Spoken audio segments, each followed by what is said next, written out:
άδειο φλιτζάνι, το φως στο ταβάνι, μετράω σημάδια στον τοίχο και πάλι.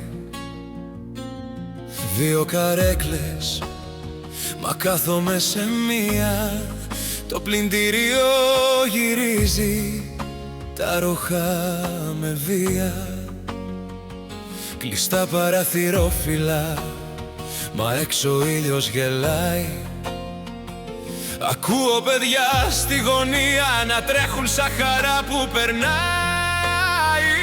Φοβάμαι να ζήσω, μα κάτι βαθιά μου ουρλιάζει, πως ό,τι δεν ρισκάρεις σε θάβει σιγά στο σκοτάδι. Φοβάμαι να αγαπήσω, μα κάπου ελπίζω πως ίσως έρθει η μέρα ένα χέρι να με πάρει τη χαμένη ζωή μου, να ζήσω σαν σφαίρα.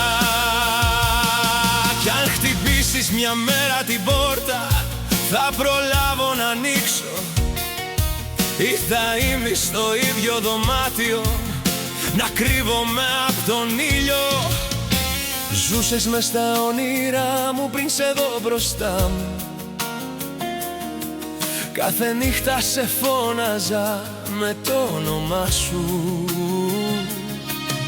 Για να γύρισες να έρθεις, εγώ σε περίμενα, πάντα σε περίμενα.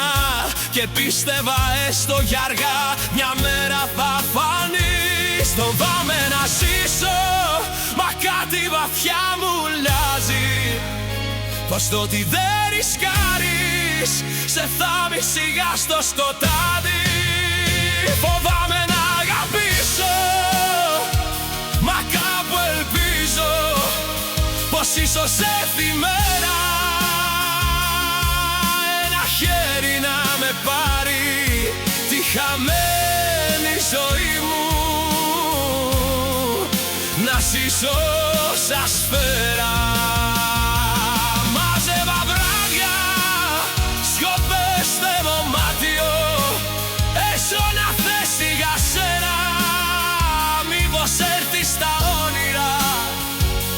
Κράτα το χέρι μου, δες με που τρέμω, δεν ήμουν έτοιμος για τόση χαρά. Όσα φοβήθηκα και δεν τολμούσα, τα ζω μαζί σου τώρα ξανά. Αν κάνω βήμα θα έρθεις μαζί, κι αν πέσεις κάτω θα πέσω κι εγώ. Μα ό,τι κι αν γίνει σ' αυτή τη ζωή, θέλω να είμαι μαζί σου για πάντα μαζί.